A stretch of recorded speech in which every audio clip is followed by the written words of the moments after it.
The drum tower and the bell tower are just 200 meters apart, but nestled in that small space is an eating place with a bit of history.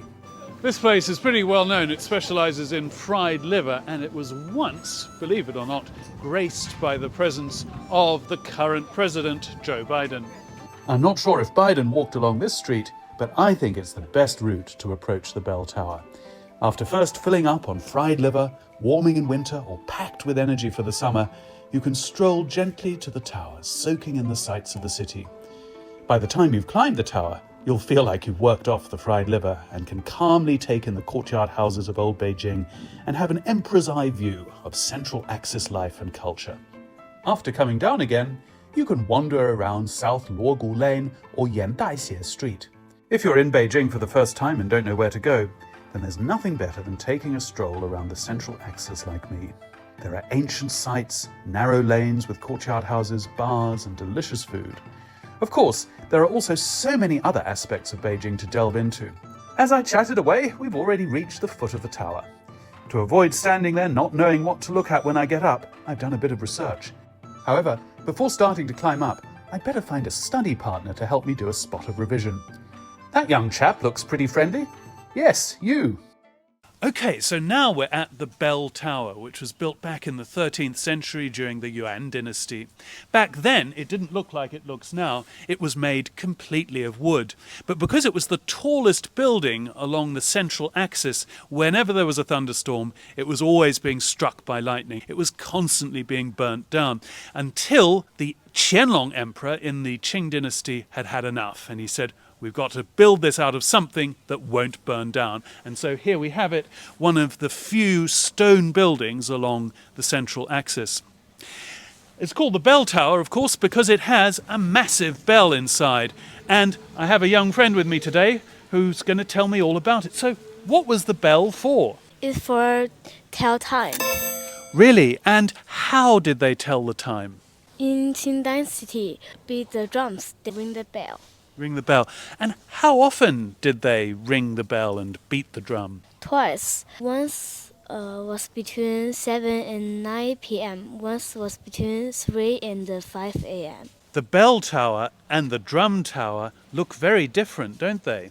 The bell tower is on north side, a bit taller and slimmer, with grey walls and black tiles. The drum tower is on the south, a bit shorter and chubby, with red walls and grey tiles. With the refresher course over, I feel I've got my bearings and can now ascend with confidence. This is the bell tower. In the exhibition on the ground floor of the bell tower, I learned that many cities have central axes. Eagerly scanning the exhibits, we can see Paris has one, Berlin has one, Washington has one, Canberra has one, Barcelona has one. Eh? What about my hometown, London? It doesn't have one? Feeling a little crestfallen, I climbed up the tower with that scholarly young gentleman in tow, because I had a sense that up above there'd be more gaps in my knowledge needing to be filled. Oh, I'm really out of breath. There's no getting around it. I'm getting old. Wow, this really is a big bell. So tell me, how did they strike this bell? They ring bell with a cool rhyme. Fast 18, slow 18, and unhurried 18. Done twice for a total of 108 beats. Why did they do it 108 times? Because in ancient China, 108 beats represent 1 year. Standing here, it's hard not to be reminded of that other great bell tower in my hometown of London, Big Ben. There are some points in common, actually. This bell tower is right on the central axis, and Big Ben in London could be said to be on a kind of meandering central axis, the Thames River of London. But there are, of course, some important differences.